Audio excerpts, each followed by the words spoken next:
Ravi de vous retrouver sur les antennes de la télévision nationale. Au sommaire de ce journal, à travaux de l'exposition universelle 2025 à Osaka, le Premier ministre, chef du gouvernement, est sur place. Amadou Uriba a rencontré le président de l'Agence internationale de coopération japonaise.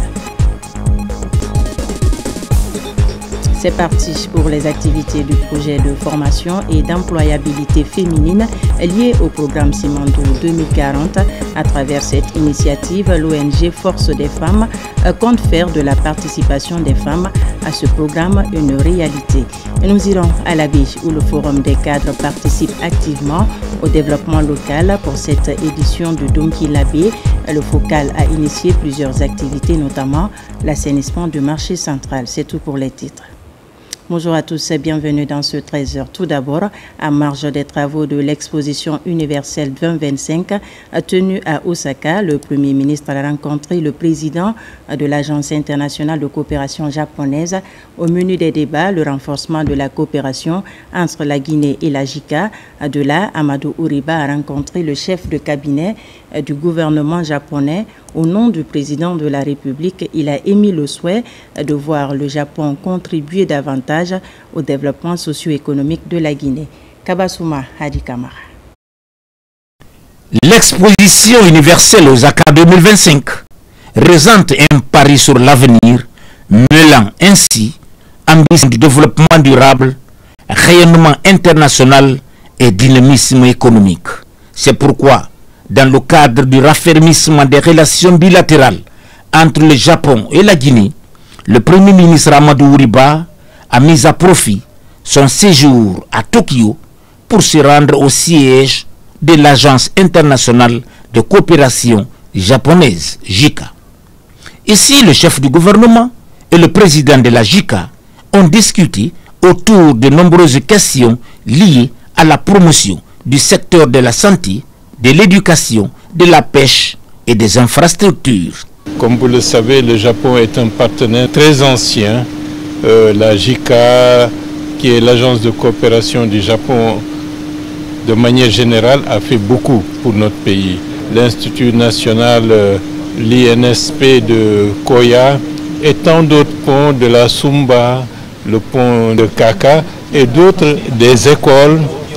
Vous savez, les écoles Afrikof et d'autres types d'écoles à l'intérieur du pays, tout cela, c'est le fruit de la coopération avec le Japon. Quant au président de la JICA, Dr Tanaka Akihito, il a saisi l'occasion pour saluer les initiatives prises par la Guinée dans le cadre de la réalisation des projets exécutés en Guinée par la JICA.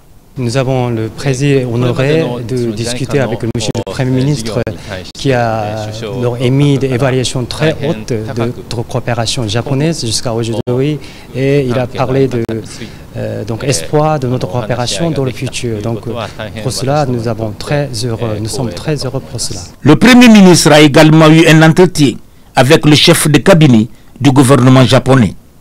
Les deux hommes ont échangé autour de la relance de la coopération bilatérale entre Conakry et Tokyo.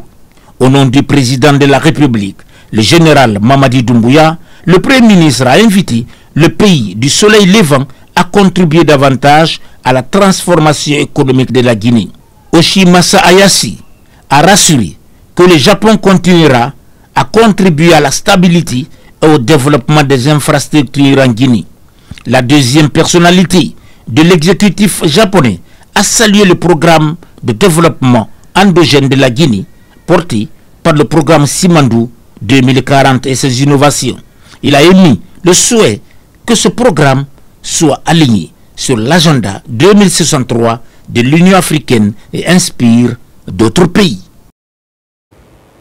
Le ministre de l'Information et de la Communication poursuit son programme de relance des sites de diffusion pour faciliter l'accès au programme des médias de service public. Fanasuma a visité le site de Kakulima où d'importants travaux ont été réalisés ces 4 derniers mois. Il s'agit de rendre ce site de diffusion opérationnel après plusieurs années d'attente. Plus de détails avec Yerno Ousmane Diallo. C'est le chemin qu'il faut emprunter pour atteindre le sommet du Kakulima où le ministre de l'Information et de la Communication Fanasuma vient de réaliser un des vieux rêves du département. À près de 1000 mètres d'altitude, cela fait plus de 15 ans que le ministère cherche à rendre concrètement opérationnel le site de diffusion au sommet de cette montagne pour garantir une couverture efficace de toute la Basse-Guinée et une partie du reste de la Guinée en télé et en radio. Pour surmonter les difficultés liées notamment à l'accès à l'énergie et qui entravaient la bonne exécution de ce projet, le ministère a opté pour le solaire afin d'alimenter les émetteurs de la radio et de la télévision nationale, de la RKS ainsi que la radio rurale de Kindia. Star Times a appuyé techniquement le ministère de l'Information et de la Communication qui finance intégralement ce projet capital dans le programme de couverture intégrale du territoire par les médias publics. Pendant la journée, ce sont les panneaux qui fonctionnent, le temps d'ensoleillement. Et après le temps d'ensoleillement, ce sont les batteries qui prennent la redondance et qui fournissent l'énergie. Et si toutefois les batteries se déchargent à un niveau, nous avons incorporé un système qui permet encore de charger les batteries, même sans le courant électrique, et qui permet de recharger les batteries comme si c'était les panneaux encore qui fonctionnaient la nuit. Donc, ce qui fait qu'avec cette hauteur de 940 mètres et un pylône de 110 mètres, les populations auront les informations en temps réel, la télé, la radio en même temps, pour pouvoir capter à une très grande distance. Au total, 84 panneaux solaires sont installés pour alimenter la trentaine de batteries intelligentes et fournir plus de 500 kVA par jour. Assez suffisant pour assurer le fonctionnement des différents émetteurs radio et télé. Le dispositif est entièrement sécurisé et doté d'équipements pour surveiller la consommation énergétique à distance. Sur le site, toutes les garanties sont données par les techniciens d'entreprise ayant installé les émetteurs et qui travaillent à garantir la réception des images et des sons. Quand on était venu, on avait vu que le pylône était un peu défectueux, donc il fallait d'abord faire un travail en amont, c'est-à-dire faire les peintures, les blonds, il y avait beaucoup de blonds qui étaient déchirés. Il fallait d'abord serrer ces blonds, faire la peinture. Et quand on était vraiment rassuré que tout était bon, on a vraiment informé M. le ministre. Et c'est à partir de là qu'on a commencé les installations. Encore pour la télé, nous avons une antenne qu'on va installer là tout à l'heure pour la réception de la télé. Je vous garantis qu'un an, 2 ans, 3 ans, 4 ans, 5 ans, on n'aura pas besoin d'acheter un autre émetteur pour venir mettre ici, à moins qu'on veut changer des capacités. Sinon, vous n'aurez pas besoin d'avoir d'autres émetteurs ici sur le site. Pour le ministère de l'Information et de la Communication, la réussite de ce projet marque un tournant décisif dans la mise en œuvre de la vision présidentielle pour l'accès facile de toute la population à la radio et à la télévision.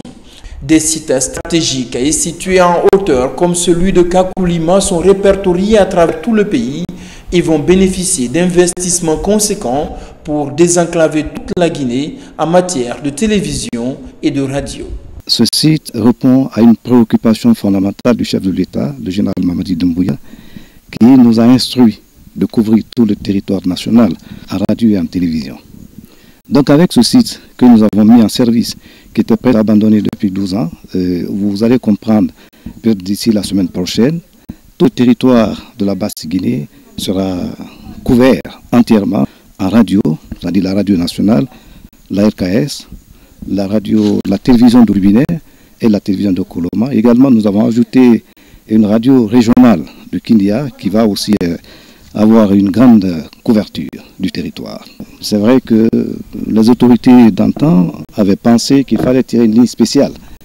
Bon, nous sommes arrivés, en répondant à la préoccupation du chef de l'État, nous avons préféré installer le solaire avec des batteries lithium que vous avez visitées, avec des panneaux vraiment très modernes. Nous avons travaillé avec notre partenaire technique, StarTime. Pratiquement tout est fini. Vous avez vu la parabole qu'on est en train d'installer qui va nous permettre d'avoir le signal de notre nouveau partenaire qui va nous donner cette fois-ci le signal, mais en bande KU et en bande C, qui va permettre à la population d'avoir vraiment la télévision sans fournir beaucoup d'efforts, sans passer par les distributeurs. Parce qu'avec une simple antenne Yagi, vous pouvez vraiment regarder la télévision nationale, vous pouvez regarder la télévision de Boulbinet, vous pouvez aussi écouter la radio nationale et puis la RKS sans difficulté.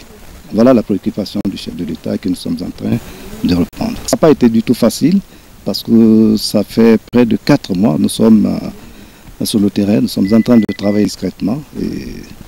Et aujourd'hui, vraiment, on est quand même satisfait. En relevant le défi de mettre en marche le site de Kakolima, le ministère de l'Information et de la Communication espère surtout dupliquer ce modèle vers d'autres sites de diffusion, autrefois en souffrance du fait du manque d'énergie, pour faciliter la réception effective de la radio et de la télévision partout à travers le pays. Hors du continent, la Guinée prend une part active à la 9e édition du Salon Viva Technologie. En plus de la présence de start-up guinéennes, on note également la présence de la ministre des Postes, des Télécommunications et l'économie numérique. Rose Paula Plissemo entend ainsi promouvoir les talents guinéens dans le domaine de l'innovation technologique et tisser des partenariats avec des entreprises qui pourraient investir dans notre pays. Les images de Ali Adjon Keïta sont commentées par Sekou Fernand Kourouma.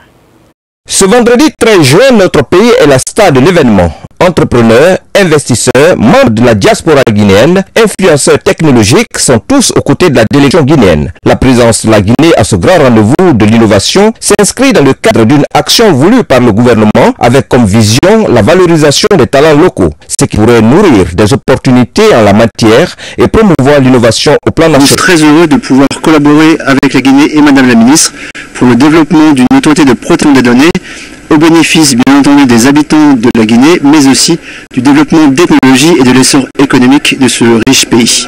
À travers cette participation, les autorités ambitionnent de faire de la Guinée l'épicentre de l'innovation technologique d'une Afrique en pleine mutation. Une politique qui s'illustre par de nombreuses réformes engagées dans divers secteurs porteurs de croissance. Notre présence ici, non seulement au Vivatech, ça vise à présenter la Guinée comme une destination, présenter nos startups qui ont quand même des idées, mais surtout renforcer les liens qui nous permettront de tenir cette vision du développement. Nous avons également profité pour, toujours dans le cadre de la coopération Sud-Sud cette fois-ci, de voir le ministre en charge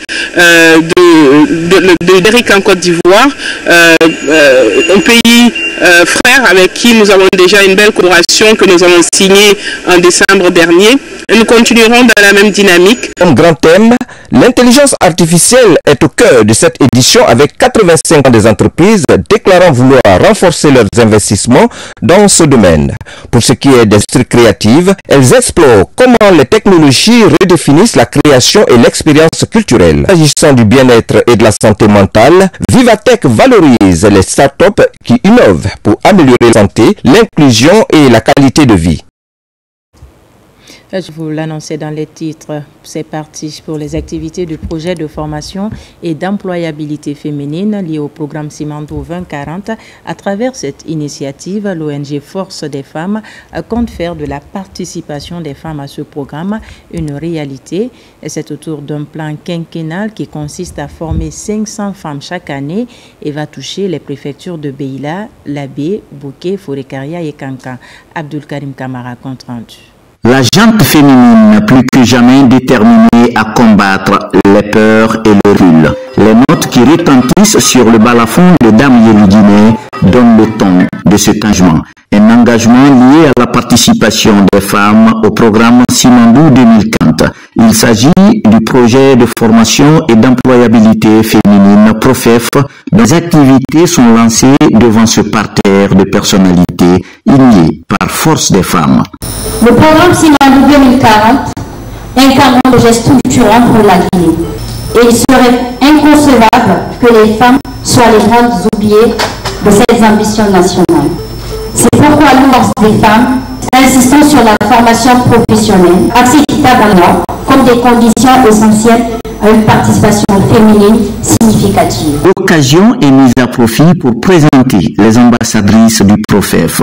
Les actions du projet portent sur un plan quinquennal qui consiste à former 500 femmes chaque année à Conakry et dans l'arrière-pays dans les compétences liées au projet Mandou. En tant qu'ambassadrice, je veux être ce trait d'union entre ce projet, la société dans laquelle je travaille. Donc c'est d'encourager les dirigeants qui sont dans ma société à cette discrimination positive et à embaucher les jeunes filles dans ces métiers techniques. Dans le même registre, un panel haut de gamme est tenu par des experts sur plusieurs questions portées sur la formation et l'employabilité des femmes et les panélistes sont issus des entités comme la société civile, le secteur public et privé. Ce qui est intéressant avec les industries culturelles et créatives, c'est vraiment cet aspect qui favorise la création de beaucoup d'emplois et accessible aussi avec la place que peuvent avoir les femmes dans ce secteur-là. Il suffit de mettre en place des programmes spécifiques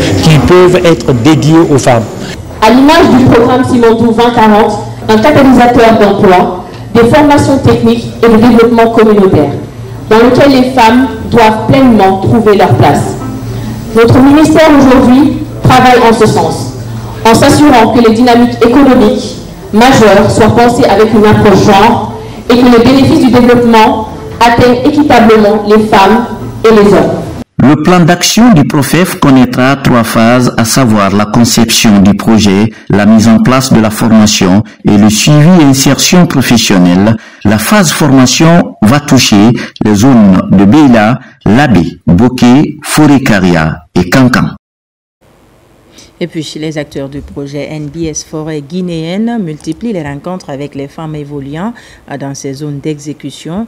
C'est dans le cadre de la lutte contre le changement climatique. Un document est élaboré pour réduire la coupe abusive du bois et les feux de brousse. Moussa Bangoura. Les porteurs du projet NBS Forêt guinéenne du Centre d'études et de coopération internationale CECI multiplient le dialogue à tous les niveaux. Après Kindia, les acteurs se retrouvent à Conakry. C'est pour la validation au niveau national des résultats des enquêtes réalisées auprès des femmes dans les zones couvertes par le projet Forêt-Caria et Kindia dans le cadre de la lutte contre le réchauffement climatique. Le message que nous envoyons, c'est un message fort d'abord à l'adresse des femmes, qu'elles puissent utiliser les connaissances, notamment leur savoir local, dans le cadre de la protection de la nature et également solliciter les autorités au niveau national pour la prise en compte de ces recommandations-là dans les politiques sectorielles. À partir de cette étude, nous connaissons qu'effectivement, négliger les connaissances de ces femmes, négliger les connaissances locales de la biodiversité, c'est vraiment une erreur qu'il faut corriger. En plus de la préservation de la biodiversité, les préoccupations des femmes ont été aussi prises en compte. Les projecteurs sont braqués sur les vertus des produits et plantes médicinales qui ont tendance à disparaître. Des stratégies sont envisagées pour valoriser les ressources. Nous voudrions nous assurer au niveau national aussi que les points de vue, les aspirations, les priorités des parties prenantes nationales sont présentes dans cette démarche, mais aussi nous voudrons nous assurer que ça ne soit pas juste une étude de plus dont les résultats vont rester dans un tiroir ou dans une armoire. Ceci plusieurs fois. Le projet CECI nous a enseigné plusieurs fois.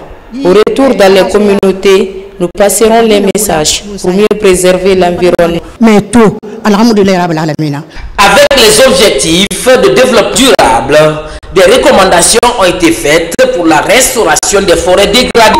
Là-dessus, d'utiles conseils ont été prodigués aux femmes, réduire considérablement la coupe abusive du bois et les feux de brousse, source de sécheresse. Dans l'actualité également, un prélude au dénombrement principal du 4e recensement général de la population, 26 000 candidats suivent actuellement une formation à Conakry. Le secrétaire général du ministère du Plan et le directeur national de la statistique ont visité les sites pour évaluer le niveau des préparatifs. Au finish, 23 000 seront retenus pour fournir des données fiables afin d'orienter les politiques publiques en Guinée. Mohamed Chérif Kamara, Moussa Namina Keita. Ils sont au total 26 000 candidats actuellement en formation en vue de déploiement sur le terrain pour le dénombrement principal du recensement général de la population et de l'habitation RGPH4. Le secrétaire général du ministère du Plan et de la coopération internationale, accompagné du directeur général de l'Institut national de la statistique, INS, a effectué une visite sur plusieurs sites de formation à Conakry. Le besoin est de 23 000.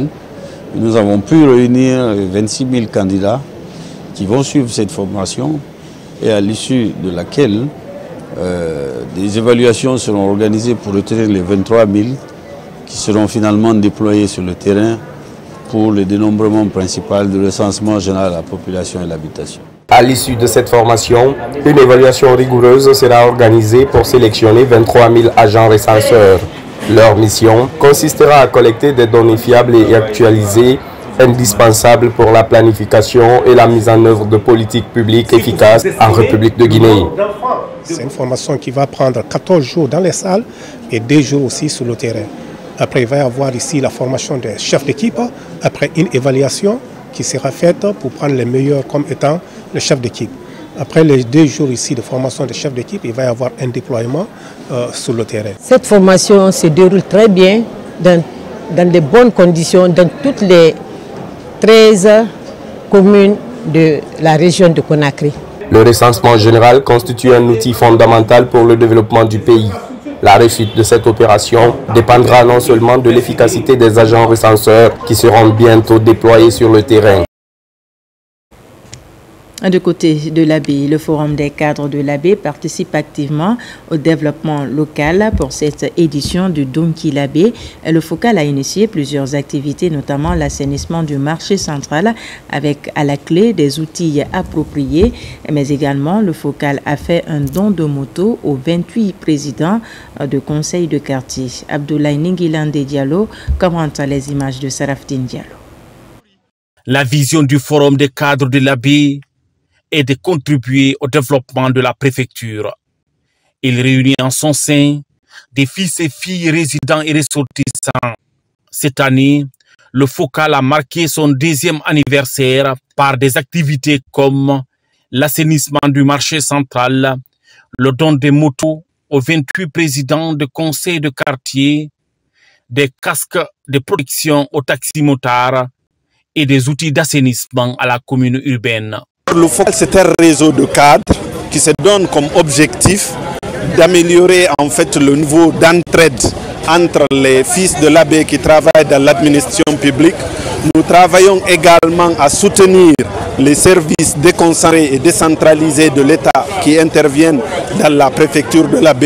Nous soutenons des associations de l'AB. La cérémonie de remise des motos, casques et outils d'assainissement a mobilisé les autorités locales et religieuses et les bénéficiaires. Depuis sa création, le FOCAL ne cesse d'apporter sa pierre angulaire pour le développement de l'AB.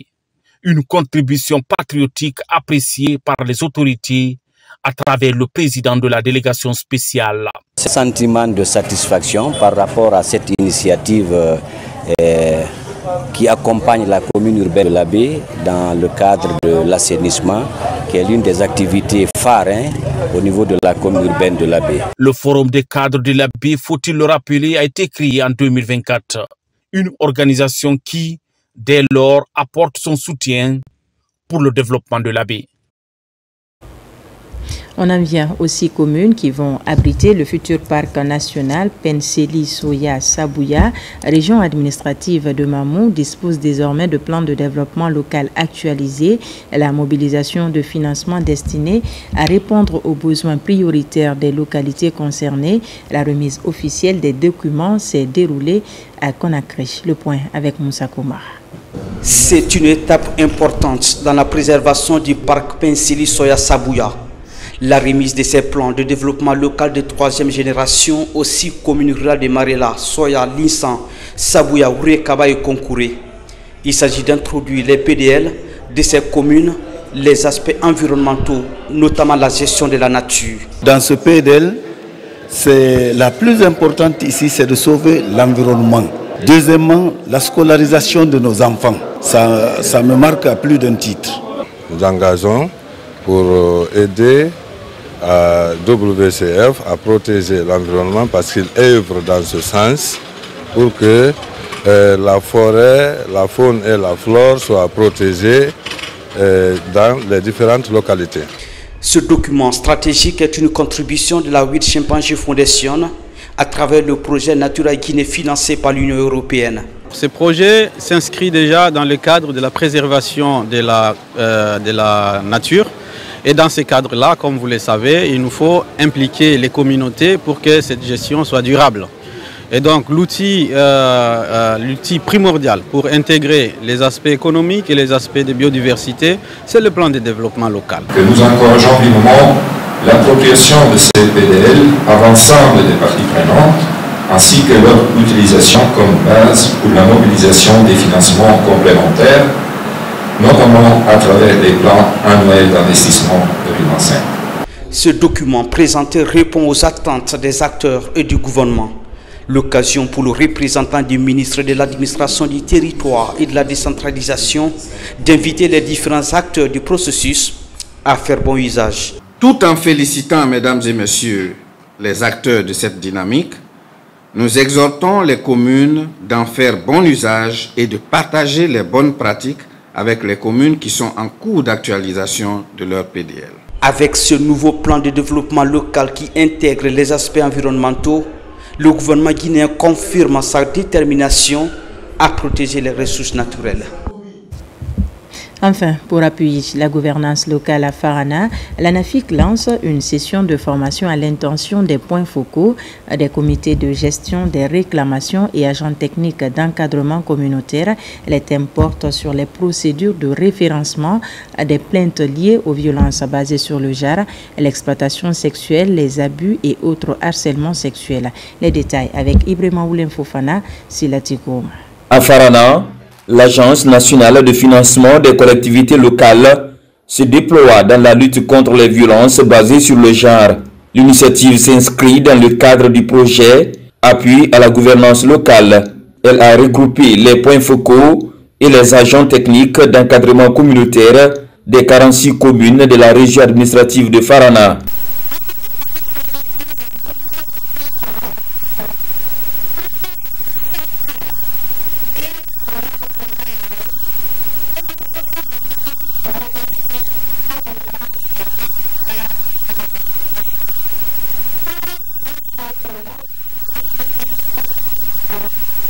Je profite de cette occasion pour vous inciter à dénoncer et à référer toute survivante ou à risque de violence basée sur le genre et harcèlement sexuel.